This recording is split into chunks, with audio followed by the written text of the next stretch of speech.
Great. Perfect. Welcome, everyone.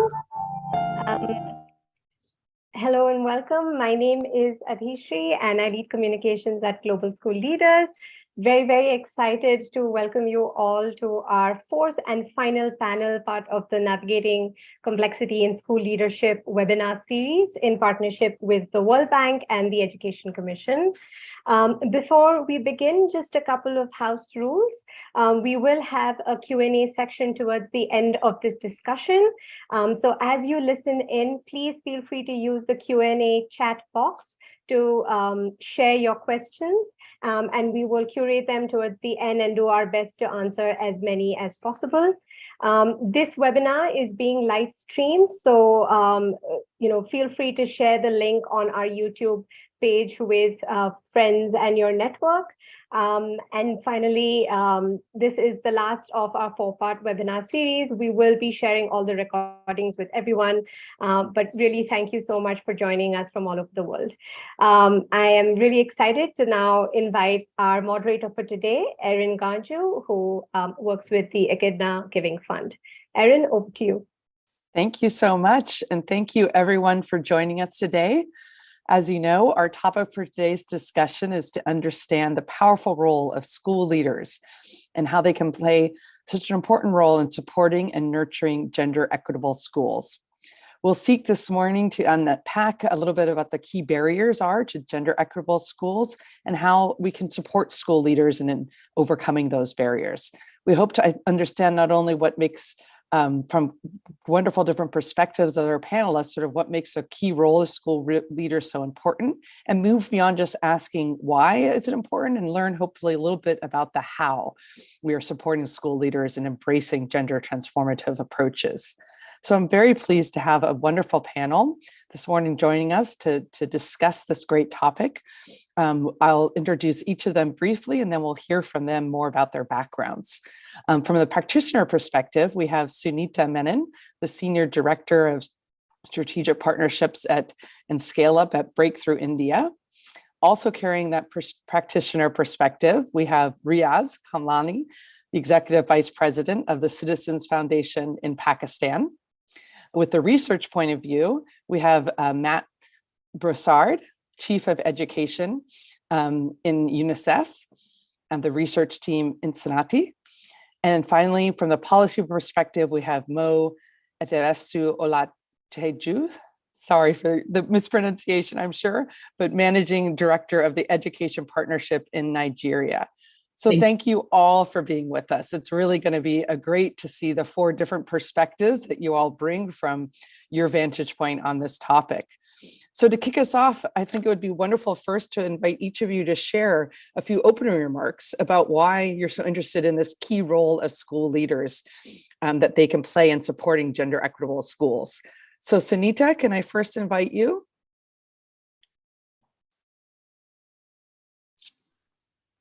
Good evening, everyone. It's evening in India. So namaskar, adab.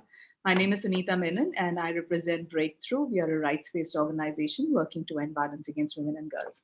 In my current capacity, I look after strategic partnerships and scale up, and we are implementing a gender equity program in government schools across India with a potential reach of around 4.5 million adolescents. So in our work in the education system, we've seen that schools are extremely gendered spaces. And it gets reflected in multiple ways. So if you look at the curriculum, whether it is examples, illustrations, case studies, content, the women and women's roles are completely missing in the textbooks. The other space where you see is in the school leadership and teachers. They themselves come from a society which is extremely patriarchal. So their attitudes and behaviors also reflect, similar biased attitudes towards their own lives, their teaching, and the mentoring of the students that gets reflected. The third is women teachers in leadership positions. Like if you go down the ladder when at the teaching level, at the primary level, you will see many women teaching, but as you go up the ladder in management roles, administrative roles, there are hardly any teachers or they're very few and far in between. Classroom practices are also extremely biased, whether it is, girls giving opportunities on STEM education or sports or extracurricular activities, classroom practices are quite biased. Even in terms of the punishment which is given, boys receive a lot of physical punishment, girls get a lot of humiliation and being put down. Opportunities around, there are lots and lots of things in terms of school infrastructure, locked toilets, things like that. There's hardly any implementation of gender or child safeguarding policy. We feel that school leaders have a lot of potential to bring about a difference in all of these areas. And in India, especially, teachers are highly regarded, they're respected. The parents and community listen to them, the students take them very seriously. They hold a very strong soft power. So, and there have been many, many examples from our own experience where they have made a difference in the student's life, not just in terms of academics and aspirations and career pathway, but also in terms of stopping child sexual abuse, stopping early marriage. Many, many studies, and in fact, in one of our intervention areas, the age of marriage has gone up by 2 years, and significant difference in gender attitudes. So yeah, over to you. Great, thank you, Sunita. And Riaz, I would love to invite you to join as well now and share about the important role you see of school leaders. So good day, everyone, and thank you for giving this opportunity. Firstly, a bit about TCF Citizens Foundation for those who might be unacquainted. We're a not-for-profit school network, which started off 27 years ago with 5 schools and 700 kids, with schools located in the heart of urban slums in rural areas. Those 5 schools after 27 years are about 1,830. Those 700 kids are now 280,000. It's a network which is spread right across the country. The Economist reckons that we are probably the largest not-for-profit formal schooling system anywhere in the world. The key anchor of the system are women.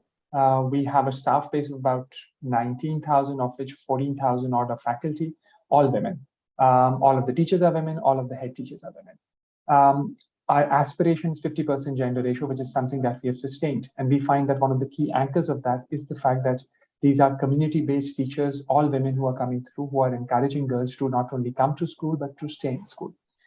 And what we find is that the singular most important pivot for that is the school leader.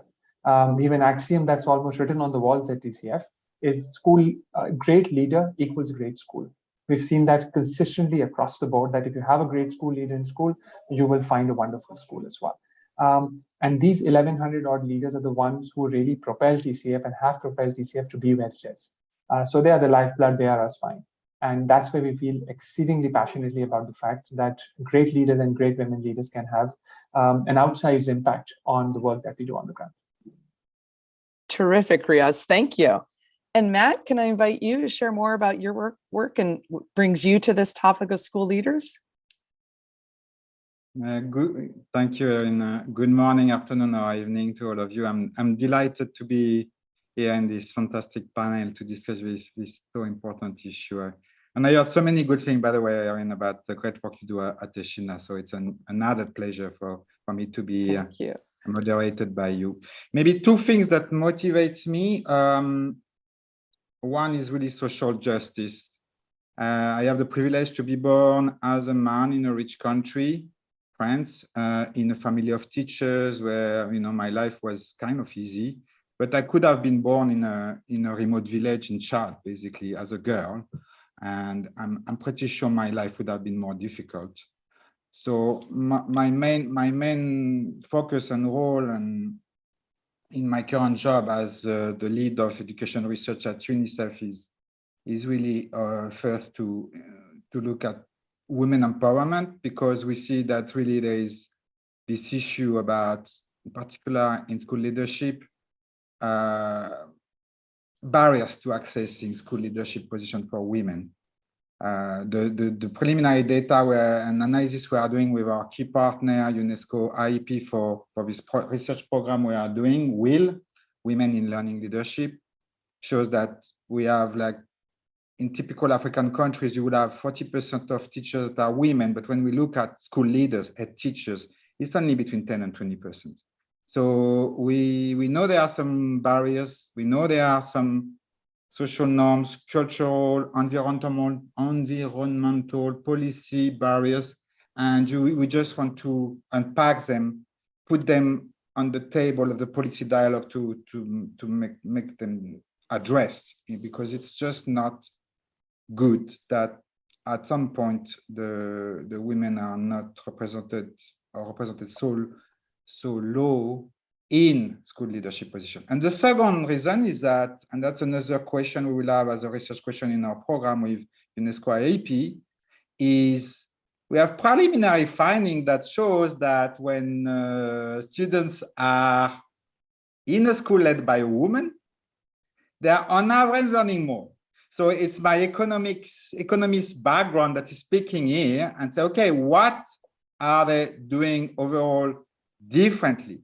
What are the behaviors and practices that a female school leader is doing than a male school leader is doing less often, in order to find out what they are and to try to work with Ministry of Education to scale them up, including for men. So that's also the perspective of, trying to contribute to addressing this heartbreaking learning poverty. 70% of the kids in worldwide are not able to read a simple text by the age of 10. So we also think that having more women in charge, in school, in difficult contexts could be also a game changer for millions of kids this way. Over back to you. Great, Matt. Thank you. And Mo, we're excited to have you round us off here and share more about your background and what brings you to this great topic on school leaders. Well, thank you very much. I think that for me, reflecting on a message I received on one of the social media platforms that I belong to just a few months ago, someone reached out to me and she saw my surname and she wanted to know if I was the daughter of my mother. And of course, I am the daughter of my mother. And she said to me that she had attended the school that my mother established 3 years ago. She's been very successful in the field that she currently works in. And she said to me that I attribute a lot of the success that I enjoy today to the fact that your mother said that I could. And so she wanted to get back, in touch with my mom, who is 83 years old now. And I think for me, that is the heart of it. I think that representation fosters reproduction. I think that when people see women as leaders, that births a system that doesn't just tolerate girls and women as leaders, but actually reproduces them. And when that happens, we begin to see the effects of gendered leadership on school culture and also on learning outcomes. And there's a lot of research, including the research that I have done personally, that brings this into very sharp perspective, that like does, create like, and creates the opportunity for us to enhance the capacity of girls, and also to ensure that society can benefit from the vast potential that girls and women have when they simply are represented and have an opportunity to participate. So I work with the Education Partnership Center, which is an organization based in Nigeria. And our mandate is really to strengthen public and private sector partnerships in education.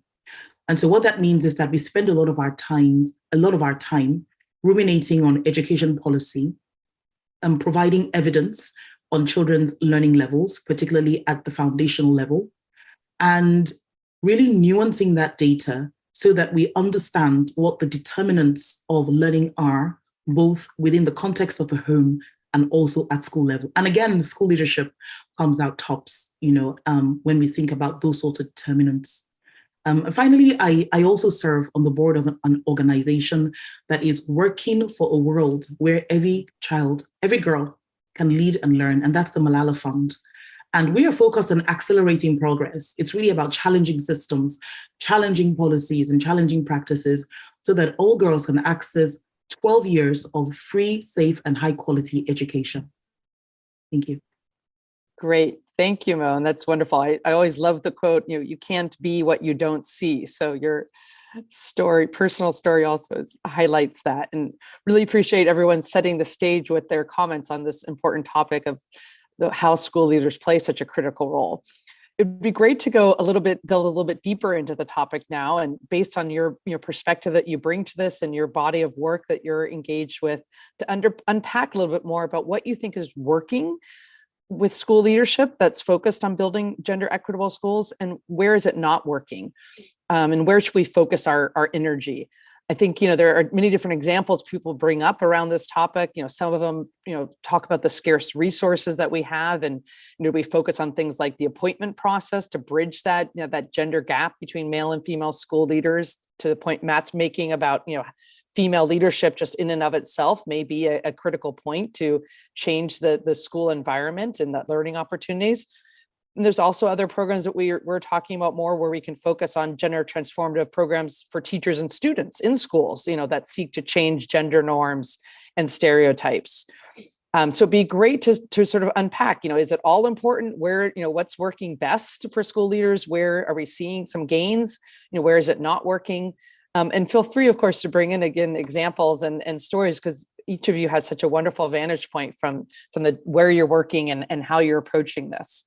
So Riaz, it would be great to start with you. You gave some great examples of how female leadership is so key in the Citizen Foundation approach. But maybe share a little bit more about, school leaders in particular, and what's working, what's not working, and where you are focusing your energy at the Citizen Foundation. Yes, Erin, I think this has been, at our institution, I think over the last decade has been a very interesting journey. I think we've really focused in a very unique way around improving this cadre of female leaders. And I think we've discovered perhaps 3 highlights that I'll touch on, which have been really points of discovery for us. And when we looked at those in the context of international research and other practice as well, I think those are things that stand out. Number one, for a lot of systems, school leaders are not considered to be a separate cadre. It's not a separate category of employees. For a lot of school systems, it is, you're a great teacher, then you become a senior teacher, department coordinator, whatever, and then you become a school leader.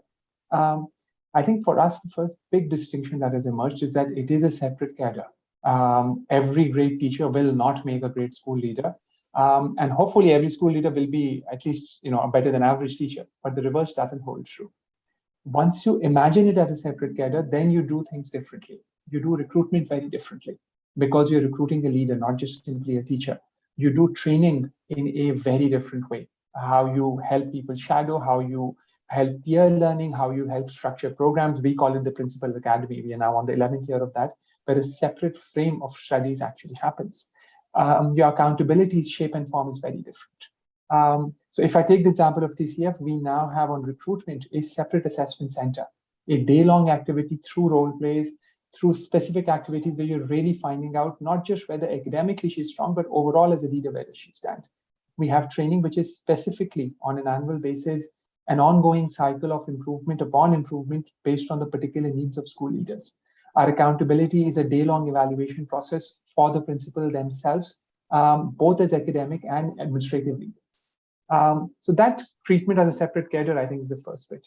The second, which is a related point, is what kind of leadership do you expect, academic or administrative? Often what happens is that a school leader is considered to be a great administrator. You expect, a clean school, a clean toilet, fee collection, regulatory compliances, all of those coming into play. Wonderful. But I think for us, the second big learning is academic leadership is something you get when you expect it. And often from leaders, that's not expected. So when you talk about a great academic leader, you expect demo lessons, you expect classroom observations, you expect role modeling of how classes should happen, you expect involvement in lesson planning, in preparations of evaluation systems at schools, so on and so forth, really diving into the details of that. And there have been external evaluators who have come into TCF and said, this is something that you're doing very well. You're expecting academic leadership, which a lot of systems don't. The third and last thing I think that we have discovered through our experience is that female leaders play a particularly important part in not just getting girls into school, but helping girls stay into school. A lot of the dropouts happen when girls get, let's say, into grade 6, 7, 8, that kind of territory, which is, let's say, between the ages of 12 and 15. And there is a negotiation within the families of various other pressures which come into play. A female leader, on the one hand, is able to really guide the child better, but on the other hand is able to play a compelling role of a negotiator with the family. And her gender allows her to step in to not only empathize and understand those issues, but also then to be able to take that back, and with the respect that she garners from the community, being able to negotiate a settlement where the girl can actually remain in school. So, that really stands out. Treat it as a separate career, number one, expect academic leadership, and recognize her role in ensuring that girls stay in schools. Great, Riaz. Sunita, let's jump over to you and hear more from the practitioner perspective before I invite Mo to join again and comment on some of the great work that both your organizations are doing. But from Breakthrough's perspective, I was really interested when you talked about these gendered spaces as you're seeing them at schools can be. So share a bit more about what you see really working for school leaders in helping to create more gender equitable spaces, and what isn't working as well. So, when you begin any program, I think it's critical that, when you're doing it at scale, if you're doing it in a couple of schools or 100 schools, it's different. The political will is really critical. So in terms of there needs to be a policy thinking around, bringing gender equity to schools. There needs to be those SDG connections made. You say that how, working on SDG 4s and SDG 5 will actually bring about a change in 17 other SDG. You set a context and you buy in the political leadership. Besides that, it's not just enough working with teachers or the students. You need to work with the school administration in a longer sense and bring them up to speed, because without that, the sustainability of the program will not happen. At the top political leadership, there's a lot of transfers, people keep moving, the elections changes, but it's the school administration or the education system, which is run by these administrators, which is constant. So working with them, hand-holding them is really critical to the piece. The third is, instead of building a gender equity curriculum as a separate subject, it is really important to integrate it into the regular academic subjects. So it's not something which is an add-on, but is integrated in how the education system works, how the academics works. Also, school administrators and teachers are overburdened a lot. At least in India, they're supposed to do everything from polio eradication to running elections. So how do you really reduce the burden on the teachers and, make them do effective and efficient educational work? So, besides the curriculum, if a lot of investment is made in the teachers training, so it's not additional training, but as part of the B.Ed, DLEd, all the teachers education courses, if gender is integrated into that, that will be really useful. If gender is integrated into maths, science, English subjects, so it's part of their regular activity and not like an add-on. Also, I feel that a lot of rewards and recognition work with teachers.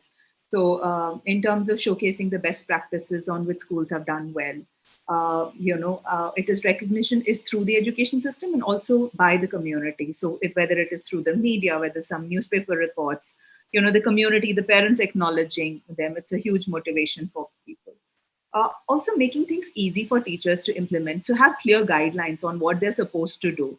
Have clear monitoring mechanisms so that you check, they can do a self-assessment. The education system can do assessment whether things are going in the right direction. Have online and offline courses for them. I also agree with what Mo was saying. I think personal connections make a lot of difference. So when you are doing training, when you are, because gender is not like a dry subject, and it's based on human behaviors and social listening.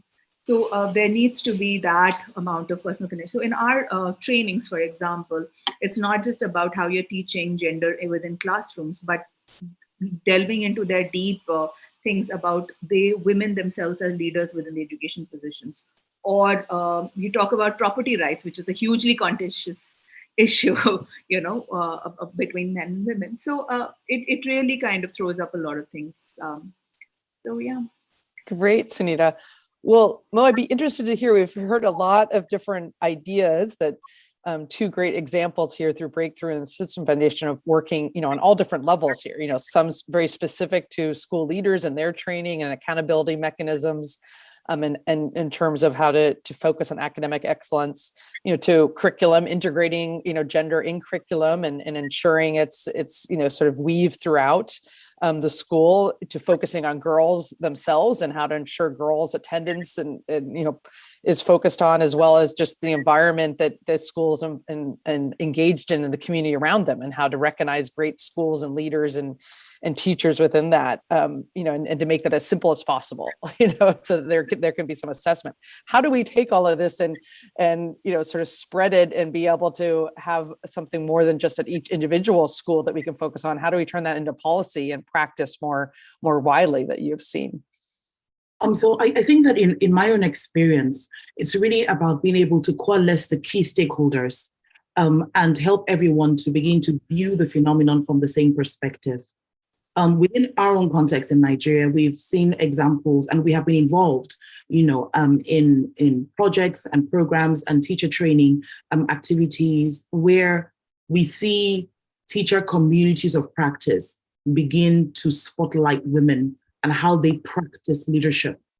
And so being able to showcase this to key stakeholders, for example, within government, to say, look, women are already practicing leadership within their communities of practice. They can do this within the context of school. I think that's really important. And something else that's very structural, and when we talk about instructional leadership, is about defining the head teacher pathways as well. In many countries in Africa, it's not very clear. How do you move from being a teacher to an administrative leader? But then how do you move from being a teacher to an administrative leader who is also an instructional leader? It's not a very clear pathway.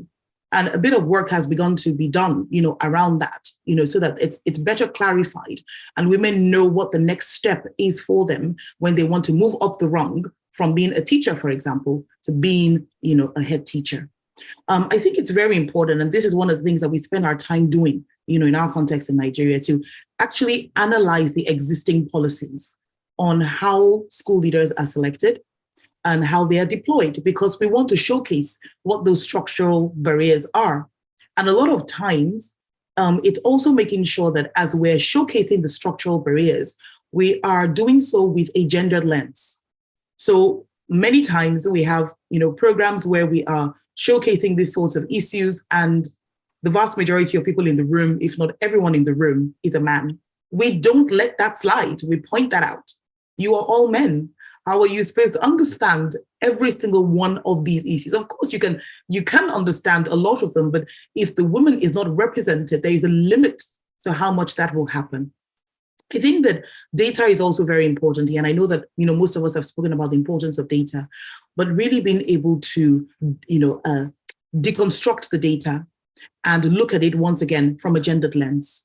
I think that all of these are really important for us to do. When we look at national representative surveys, for example, when we look at even learning assessments, a lot of learning assessments are conducted without sufficient nuance around where the learning outcomes are coming from, who is contributing to those learning outcomes, what is the role of the school leader, is there a gendered perspective there? We think that's really important to begin to do, more of. But altogether, I would say creating spaces and opportunities where we coalesce all the different stakeholders. So whether it's the Federal Ministry of Education, or it's the Curriculum Development Agency, the Teacher Registration Council, into spaces where they can view this phenomenon together, interrogate it together in an evidence-based way. I think we found that to be very helpful. Great. That is wonderful to really hear how important it is to bring people together and specifically and explicitly talk about gender in these structures in our spaces. Matt, I'm eager to hear your thoughts. You've obviously done some great research broadly. We have some great examples here, specific things that different organizations are working on, and excited to hear how you see this showing up in the research of what's working best for school leaders and where there's more work to be done. Thanks, Erin. But first, I cannot agree more with what the other panelists have said, in particular, Mo just now.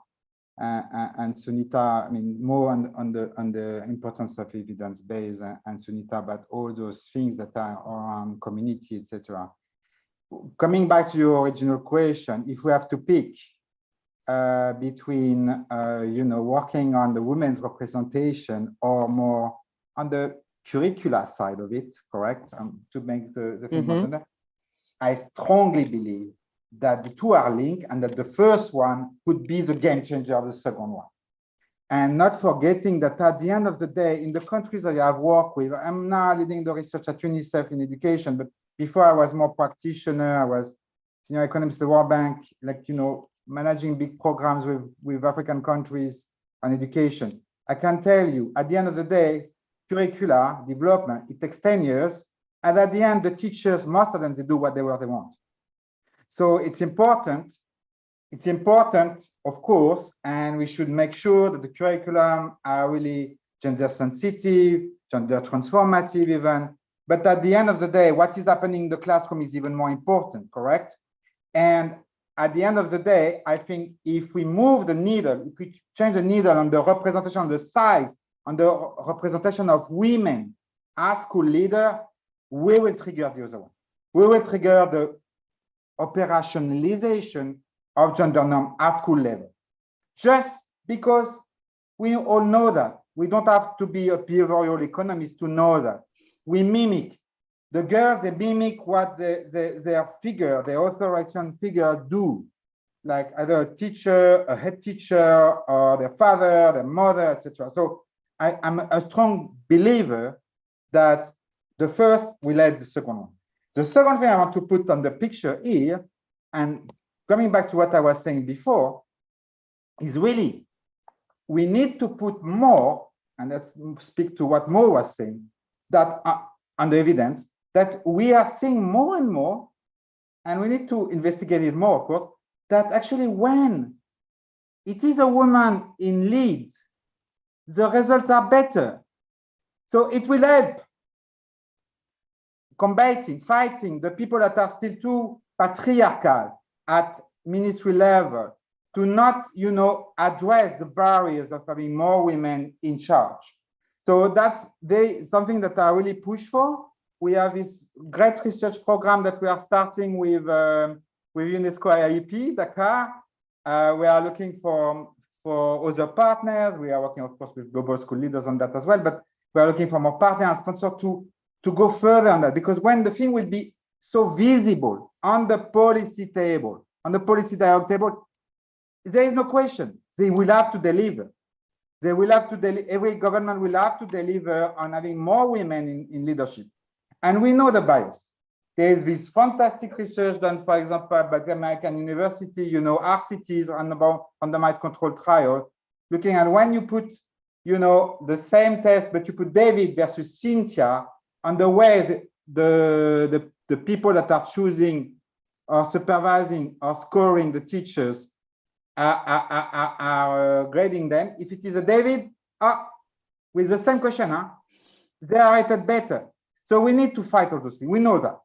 But the way I think the elephant in the room is this 10-15% only of women as primary school leader in Africa and Asia.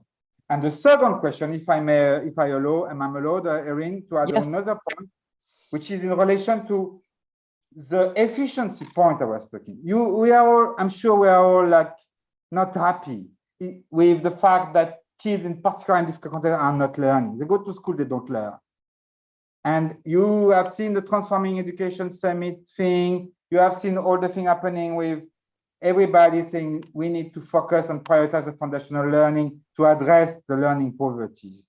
You cannot read other thing, learn other thing if you don't even start by reading how to learn, correct? And 70% of kids not able to read a simple text by the age of 10 is just heartbreaking for people like me that have been working for 25 years in the sector to try to address. So coming back to the question of the women, they could have a fantastic role of game changer on that again, because, and we need to unpack it more, and that's what we are doing with UNESCO IIP, Dakar. But the preliminary results we have in Laos from the research we have done at UNICEF, in Togo, in Mozambique, even when you control with a bunch of variables, a bunch of factors, because we know there are bias, there are less in remote rural school, women teachers and school leaders are more in urban school. But even when you control with that, you still see an effect. You still see that a kid on average will learn more, a boy or a girl kid will learn more if the head teacher, the school leader is a woman. So we want to know more about that. We have preliminary thing. I have my team now in Mali this week. One of my team members on another project. They are looking, at the schools that are performing better than others. It turned out that some schools were led by women. So my team member asked, what are you doing and you think that men are not doing as school leaders? And it's a lot, and it's anecdotal. It's anecdotal, but that's why I want to explore more. But like the communication with the community, speaking to Sunita's point, the fact that the women, she said, you know what? The teachers, they are my family. They are not only my staff, they are not my supervisors, they are my family. So, and I'm not sure we would have heard that from many men, to be honest. So this sense of communication, this sense of being here, being emotionally intelligent, being really focusing on the thing that counts at the end of the day, the connection, in particular when talking about learning, education, school, is the most important thing. And that's the thing we want to, I know you want to stop me. That's the thing we want to. Your passion is great, Matt. But yes, thank you. I think we want to investigate more. And yeah, it's very interesting to hear that, first of all, it's shocking the number is so low, as we all know, in terms of female leaders. But then it's interesting to hear that you're starting to really see that connection of the importance of how the school, can change, and particularly learning academic levels change with female leaders. So that's very exciting early signs that there's something that is very important here. And if I may, it's not only for after having the best practice for only women school leaders, but also for the men school leaders. Yes. It's for help. Yes. Well, and that's thank you. That's a tee up exactly to where I was going, because we've heard, I think, from all of us, this important, sort of structural barriers, these important gendered spaces that we are talking about of schools. And so we are living, though, at these complex issues, or we're living in a world where we do have a lot of male school leaders. And I think the opportunity we have is to try to understand how can we use what we have now to know how to change schools to be more gender equitable. And that is, we've heard this important role of school leaders in that. So what is it that we can do to be working with school leaders, in the current immediate moment, to bring them along this journey with us to ensure that schools are more gender equitable? I think it's an important area to unpack of, shifting gender norms is difficult. It takes time. It takes, as we've heard from all of you, very explicit conversations where we're engaging in this topic directly. And so it would be great, and I'll turn to you first, Sunita, to think about what you're seeing working with school leaders now that really helps change how they approach gender in the school environment. What are you seeing that works in terms of shifting their approaches, their beliefs, their own norms that can help change the school environment, either through specific things that you're training on, or other mechanisms in which you're working with school leaders, other approaches to help shift how they approach this topic? It would be great to hear that. Thank you, Sunita. So as I was saying earlier, I think we really need to make gender a personal connect with teachers when we are doing teachers training, so that people understand that gender is not just a woman's issue, that it is as much a man's issue. And if we are living in patriarchal spaces, then it affects the overall holistic growth of people, of environment, of entire opportunities. So I think that context needs to be made, that gender is not just for women, and it's much more holistic. The other thing is we in Breakthrough are trying to kind of, there's not much research available on the issue in the country. So we want to make it not just an example of few schools, but we want to bring out a gender and education intersectional report on, it can have different thematics over many years. So it can be like gender and STEM, gender and learning outcomes, gender and school leadership, women's school leadership, women representation. And we want to collect data from 10 states and then kind of create an advocacy agenda around it based on whatever the outcomes come across. So we want to make it a much bigger movement and a voice, so that it's not just like a few people who are interested talking to each other about this, but make it a much bigger public agenda around that. In terms of teachers training, I think a lot of motivation, one needs to know why people are joining the teaching profession. Unfortunately, in India, teaching is seen as a women's job mostly, and that's because people find or they think that it's an easy job. You come back by 2, you can balance your home and your school. So the motivation is more around balancing home and doing the double work of doing all the domestic chores, and teaching is like an add-on. Uh, but as a motivation, if you're a teacher, I mean, what is the impact that you're bringing into the student's life? What is the difference that you make? That shift needs to be made in a lot of people, which is why also you don't see many women taking up top leadership position, because they think that it is a lot of additional work and additional responsibility. So one way is their own self-hindering belief, but also the system itself is structured in such a way that it does not provide either opportunities or enough support system for the women to kind of step out, work later, have a much more traveling kind of a job, because the school administrative's role requires all of that. Great. And Riaz, same to you. You mentioned having very specific trainings for school leaders. How do you address gender and kind of explicitly work on some of these tough issues around shifting norms around gender with school leaders? So our case is just a little different because the narrative that I'm hearing from colleagues, and this is enlightening, that whereas the teaching profession itself is gendered perhaps to be seen as a women's profession, but school leadership is seen as male. We have instinctively gone with the reality that is diametrically opposite. So we don't have any male school leaders. All of school leaders are women. And therefore, I cannot, in our experience, offer a counterfactual. But I can offer what universal school leadership as women looks like. And it looks wonderful, to put it very, very briefly. I think it looks brilliant. The fact that you can see a number of ramifications of that. Firstly, the fact that when the teaching role itself is gendered, it allows for the woman leader to have empathy, to bring teachers into school and to be able to afford them the kind of space in a low-income setting that they can teach at ease. Secondly, when it comes to bringing girls into school, that's a very clear role that they play to ensure that girls enter the school. Thirdly, what we see very clearly is that those school leaders are not just teachers, are helping teachers and students. They actually become de facto community leaders. And they often become counselors, not just to the men, but not just to the women, but also some of the men whose kids are coming to schools.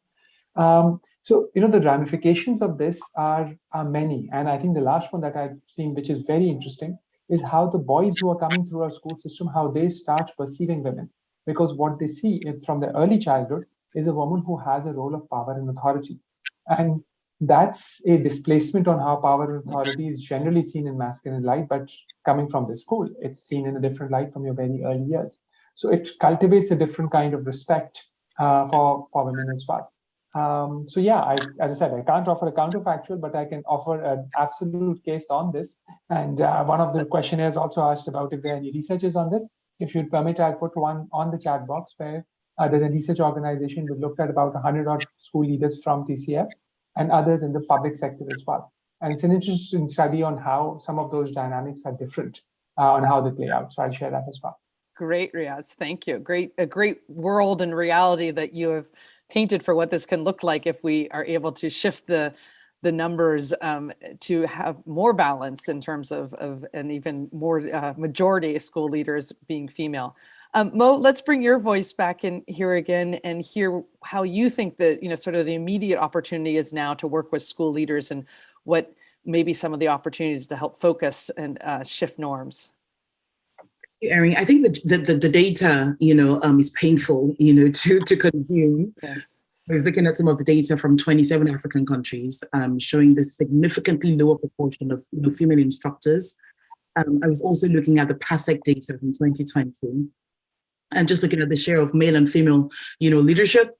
But I think perhaps most painful of all was apprehending the data, on the proportion of teachers versus the proportion of school leaders who are male and female.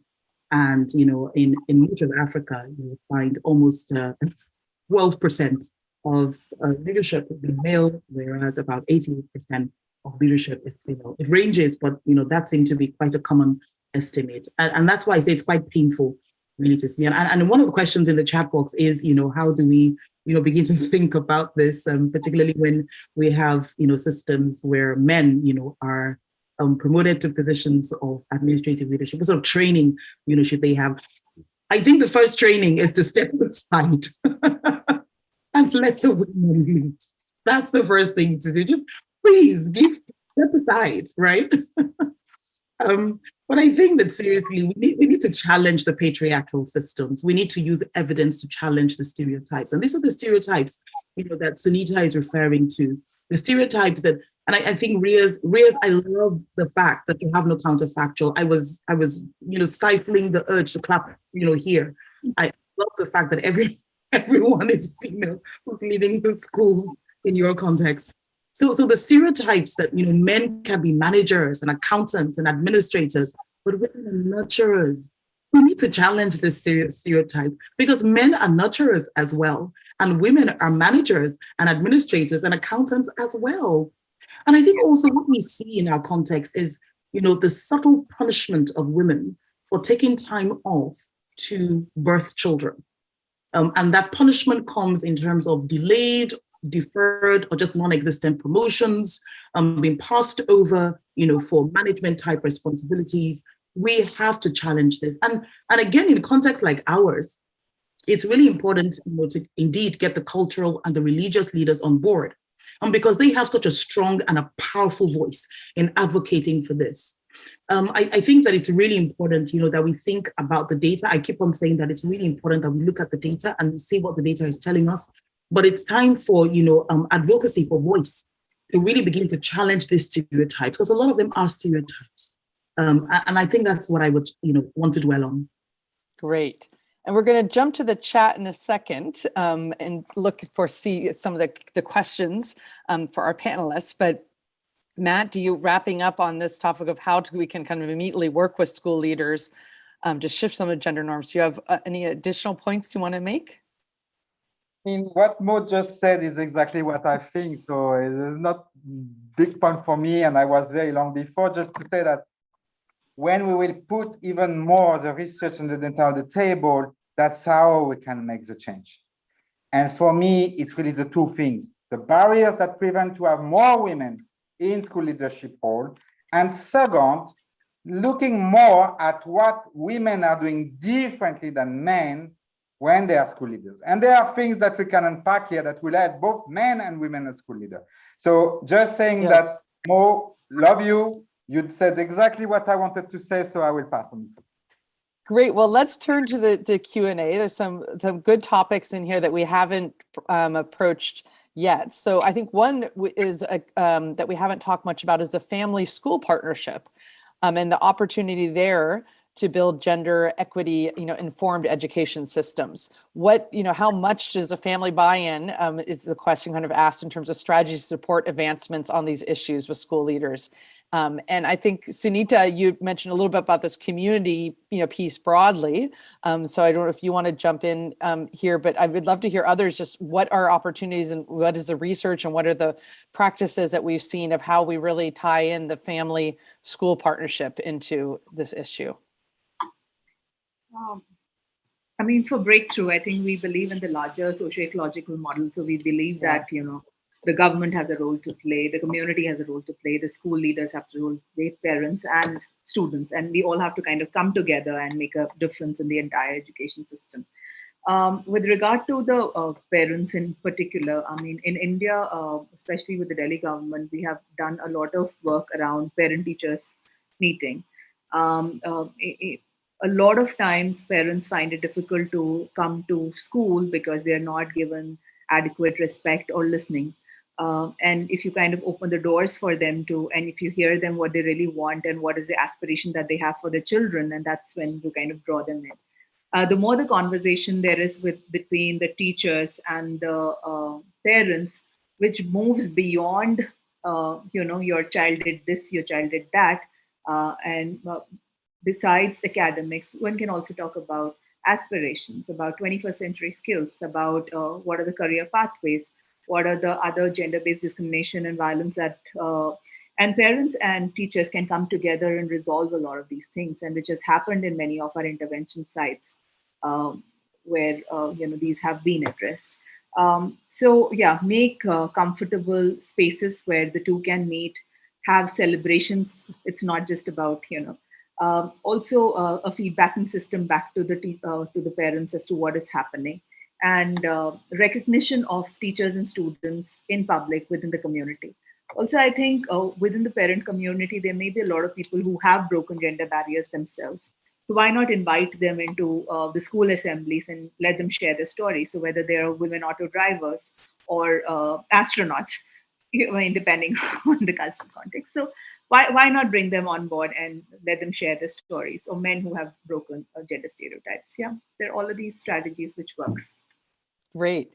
And I'll shift and combine a few questions for all our panelists. There's a few questions around this fact that, of course, as we know, many current school leaders are male, and yet we're talking about pathways, right? How do we mentor and coach and bring opportunities up for even middle management is being posed, in terms of how we raise the profile of others in the system.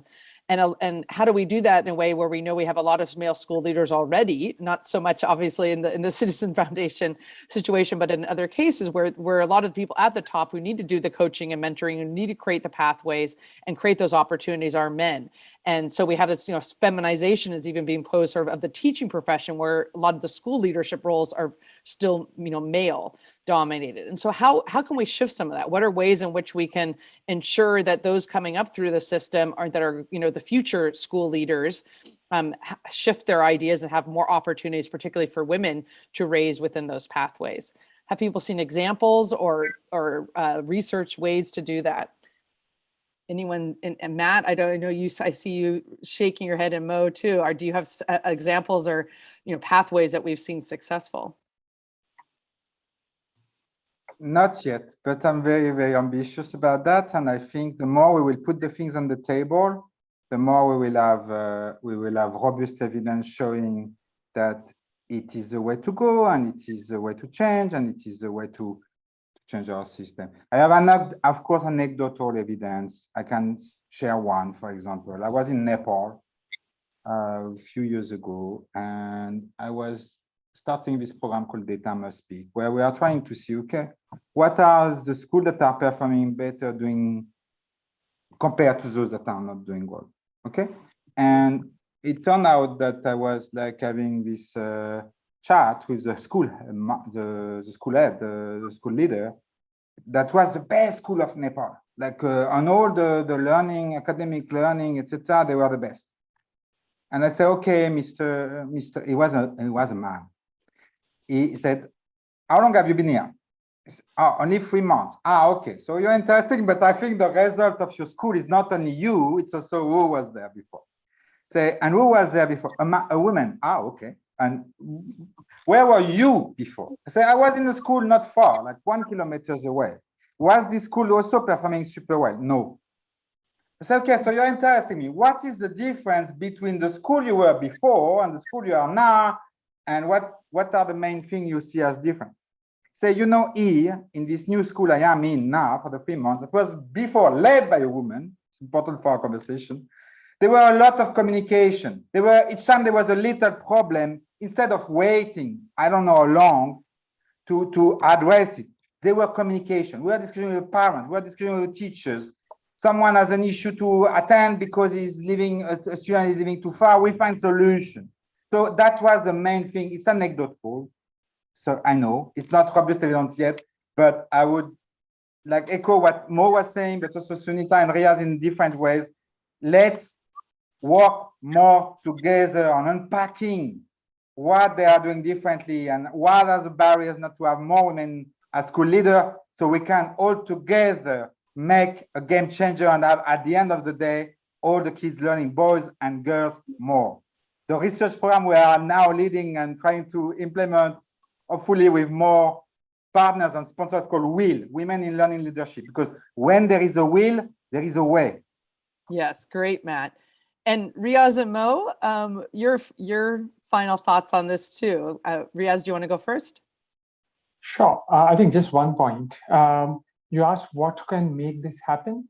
I would suggest a rigorous objective criteria for recruitment.